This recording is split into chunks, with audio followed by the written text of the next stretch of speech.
చేతన జెండా పట్టుకొని నిలదించాలి.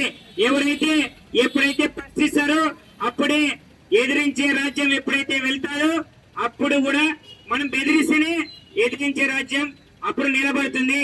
ప్రస్తుత సమాజంలోన గోడల మధ్యలో ఉన్నటువంటి సివిక్స్ ని మ్యాథ్స్ ని మీ మధ్యలోనే పెట్టుకుంటే ప్రస్తుత సమాజంలో బతకలేరు. మీ సర్టిఫికేట్లు కాదు, మనకి కడుపు నింపే సర్టిఫికేట్లు కావాలి.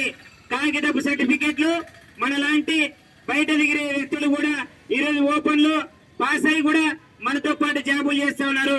అది కాదు కావాల్సినది, కాగితపు డిగ్రీలు మనకు అవసరం లేదు, కడుపు నింపే డిగ్రీలు కావాలని చెప్పేసి ఇక్కడ మాజీ లీడర్లు ఏదైతే పిలుపునిచ్చారో ప్రభుత్వ డిగ్రీ కళాశాల కోసము, అదే విధంగా విద్యారంగ సమస్యల పరిష్కారం కోసము మొన్న చీకటి జీవో వదిలినటువంటి ఆ జీవోని వ్యతిరేకంగా ఈ ఆవిర్భావ దినోత్సవం నుంచి పిలుపునిస్తా ఉన్నాం. విద్యారంగం విద్యార్థులందరూ కూడా మేల్కోవాలి.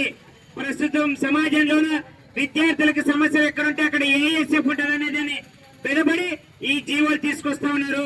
ఈ జీవోని వ్యతిరేకంగా పోరాటం చేసి ఈ జీవోని రద్దయ్యే వరకు కూడా మనమందరం పోరాటం చేయాలని చెప్పేసి తెలియజేస్తూ ఈ అవకాశం ఇచ్చినటువంటి పెద్దలందరూ కూడా ధన్యవాదాలు తెలియజేస్తూ ఇప్పుడు 2 విషయాలు ఏఐఎస్ఎఫ్ మండల కార్యదర్శి కామ్రేడ్ అల్తాఫ్ గారిని మాట్లాడవలసిందిగా కోరుతూ ఉన్నాం.